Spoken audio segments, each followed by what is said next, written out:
Welcome back to iconic New York City TV shows through the decades. Part 2, 1960 to 1969.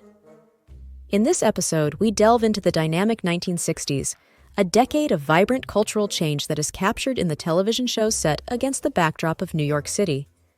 We'll explore how these shows captured the spirit of the times and left a lasting imprint on TV history. Join me as we delve into the classic series that defined a decade and continue to captivate audiences today. The 1960s marked a dynamic era in television history, characterized by significant changes in programming, technology, and cultural impact. As the decade unfolded, television solidified its role as a central medium in American households, profoundly influencing public opinion and cultural norms. At the beginning of the 1960s, television was already a fixture in most American homes, but the content was largely conservative, reflecting the idealized values of the 1950s. However, as the decade progressed, programming began to reflect the social and political upheavals of the time. Shows like The Twilight Zone and Star Trek pushed the boundaries of genre, exploring complex themes of morality, society, and the human condition. Meanwhile, sitcoms like The Beverly Hillbillies and Gilligan's Island offered escapism and humor, though often with subtle nods to the changing social landscape. As the 1960s closed, television had irrevocably changed the entertainment landscape. It had become a powerful tool for cultural expression and a mirror reflecting societal changes. The decade set the stage for future innovations in programming and technology, leaving an indelible mark on television as a formative influence in modern American culture. Hello, I'm Lena. Join me as we revisit the classic TV shows that paved the way for decades of television innovation with shows based on New York City. So sit back, grab a snack, and let's get into the second decade.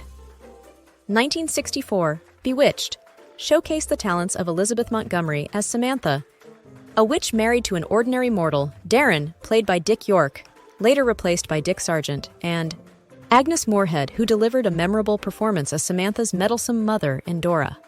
The show cleverly mixed magical antics with everyday domestic life, revolving around Samantha's attempts to suppress her supernatural abilities to please her husband, which often led to comedic situations and misunderstandings. Set in the suburbs of New York, though filmed in California, the backdrop offered a perfect contrast between the ordinary American family life and the extraordinary interruptions caused by Samantha's witchcraft.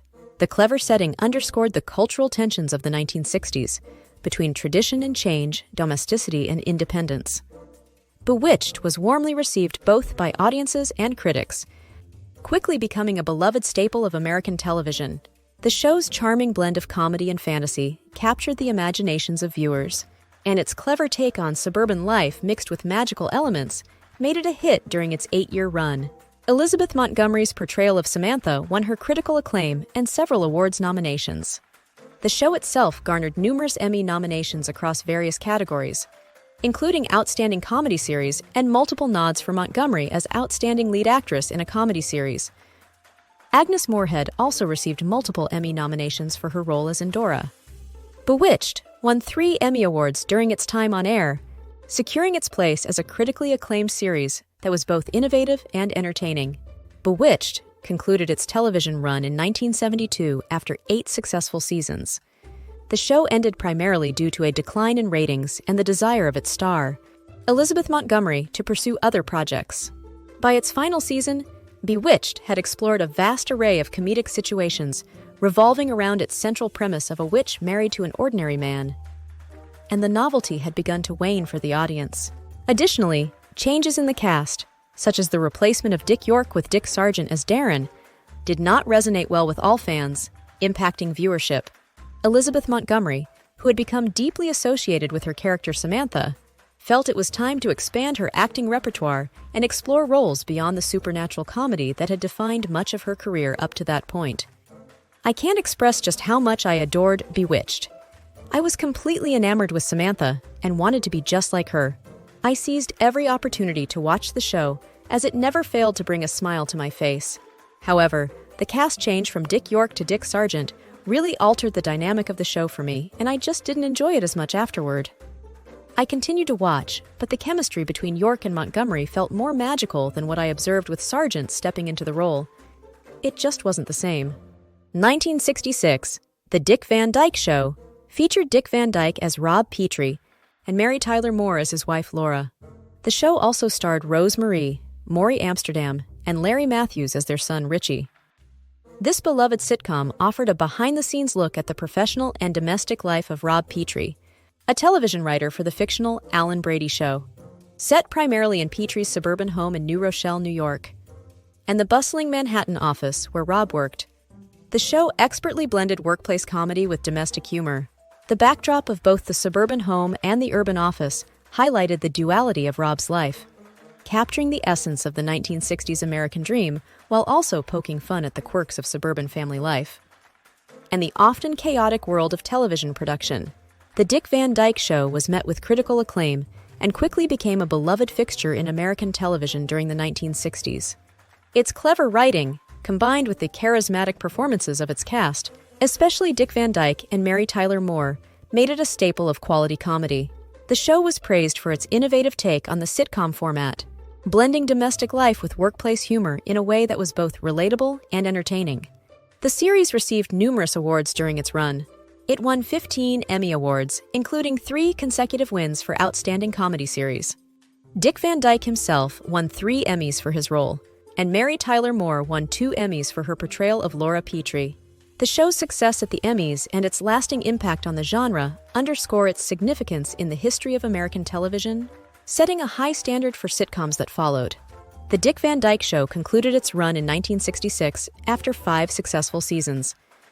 The decision to end the show was largely driven by its creator and key writer, Carl Reiner, and star Dick Van Dyke, who both felt it was important to finish while the show was still at its peak. They wanted to avoid the common pitfall of a series declining in quality if stretched too thin. This proactive approach helped preserve the show's reputation as a high-quality comedy series. Additionally, both Reiner and Van Dyke were interested in pursuing new opportunities and challenges in their careers, which contributed to the decision to wrap up the series after its 5th season. I haven't seen all the seasons of this show yet, but from what I've watched, it's incredibly funny. One day, I plan to sit down and binge-watch the entire series. 1966, That Girl starred Marlo Thomas as Anne Marie, an aspiring actress navigating life in New York City. The show also featured Ted Bessel as her boyfriend, Donald Hollinger, and a host of other characters who contributed to the vibrant atmosphere of Anne's world.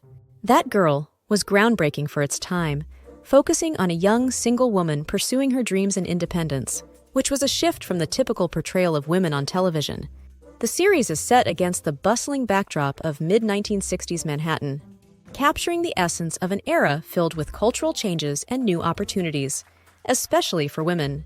Through Anne Marie's adventures, both in her personal life and as she strives to succeed in her acting career, the show paints a lively and realistic picture of the struggles and triumphs faced by those daring to dream big in the big city.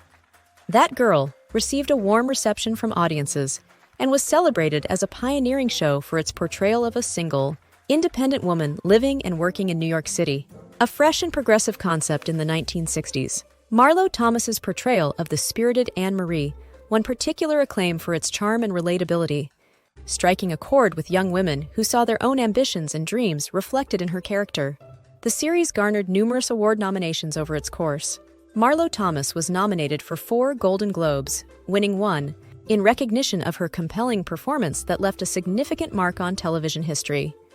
That Girl also received several Emmy nominations, including for Outstanding Comedy Series, highlighting its cultural importance and popularity during a transformative era for television.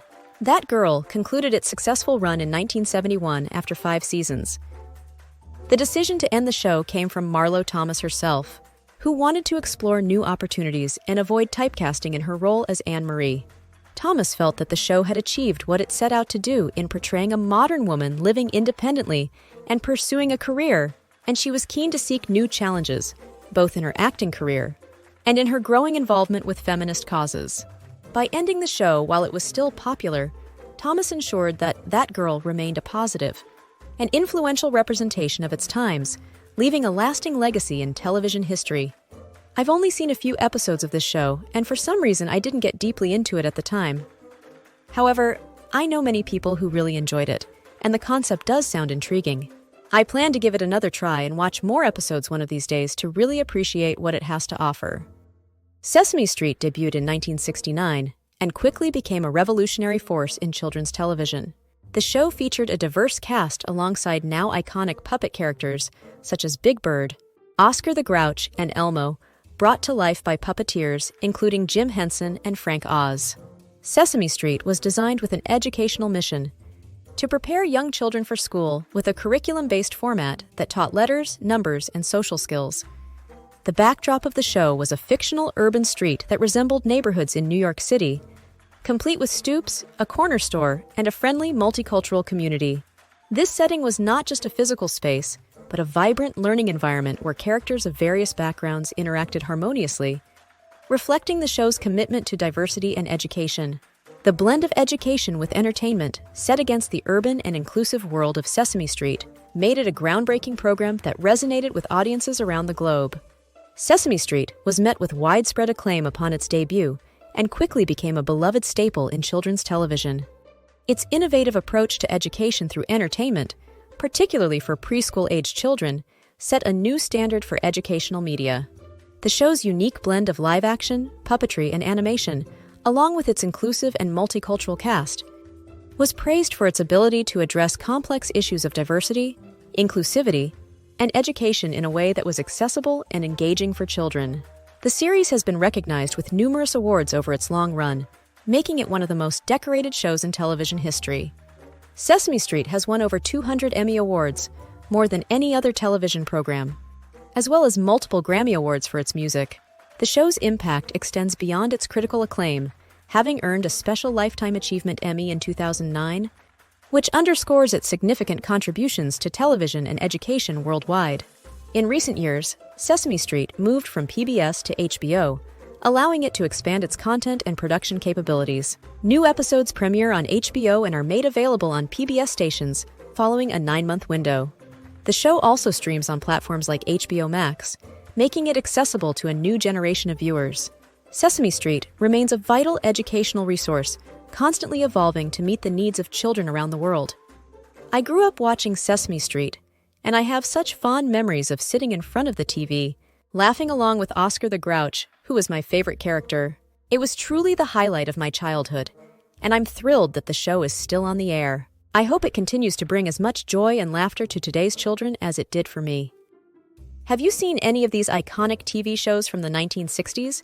Which ones do you remember the most? Or perhaps you still enjoy them on streaming services or own them on DVD or Blu-ray? I'd love to hear your thoughts and memories. Thank you for joining me on this nostalgic journey through the iconic New York City TV shows of the 1960s.